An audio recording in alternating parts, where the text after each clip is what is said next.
கும்மிருட்டின் குடல் கிழித்து குன்றில் ஏழும் பெண்ணோழியே கோபம் கொண்டு பிடித்தால் கொப்பரிக்கும்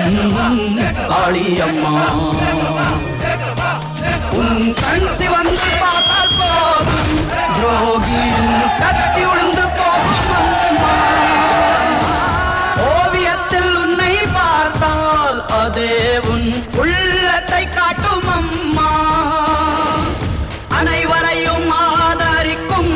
தாயாகிய அன்னபூர்ணி நீ அம்மா அன்புக்கும் பண்புக்கும் தான் நீயோர் அருள் வடிவாகும் அம்மா உந்தன் மொழிதானே மேலோரோதும் வேதம் உந்தன் செயல்தானே எதிலும் இங்கே தர்மம்